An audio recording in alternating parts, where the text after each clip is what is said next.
সম্পর্ক সেটা বুঝলাম না। বিষয়টা আপনি কেমনে বুঝবেন? আপনি কি আর এই দুনিয়াতে আছেন? আরে তো শোনো শোনো শোনো শোনো শোনো আপনি শুনেন গে। সন্ধ্যায় ফাঁস নিবো, এখনো কিছুই জোগাড় যন্ত্র হয় নাই। হায় রে মাহবুব, দয়া করো। ফজলু ভাই, আপনি আমার কাছে কত টাকা পান? 109 টাকার মতো। টাকাটা মাপ দিতে পারবেন? দিতে পারবো না। এখন দিতে হবে না, পরে যে কোনো সময় দিও। পরে কেমনে দিব? আজ ফাঁস নিতেছি। আজ ফাঁস নিতেছো কখন? আসরের পরে। আসর রক্ত একটু আগায় আনন্দ যায় না?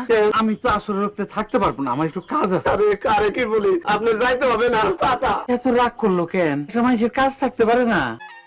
এই যে হাসান ভাই, আপনার সাথে দেখা হয়েছে, ভালো হয়েছে। হাতা দেন। কেন? তোমা দিব। আজ ফাঁস নিতে যাইতেছে, দেন হাতা দেন। আমি তো কিছুই বুঝতে পারলাম না। না বোঝার কি আছে? আপনি ধর কষি খুকানা গাছ থেকে দড়ি ঝুলাই ফাঁস নিব। আপনার কাছে কি টাকা পয়সা আছে? থাকলে 100টা টাকা দেন, দড়ি কিনবো। আপনাদের কোনো কর্মকাণ্ডই আমি বুঝতে পারছি না। ওজনের দরকার নাই না, খুব ভালো আছেন। আরো 50টা টাকা যদি থাকে দেন, 100 টাকায় দড়ি হবে না। এই কই তরি, এদিকে আসো, এদিকে আসো। তোমার বিবাহ জানি কবে?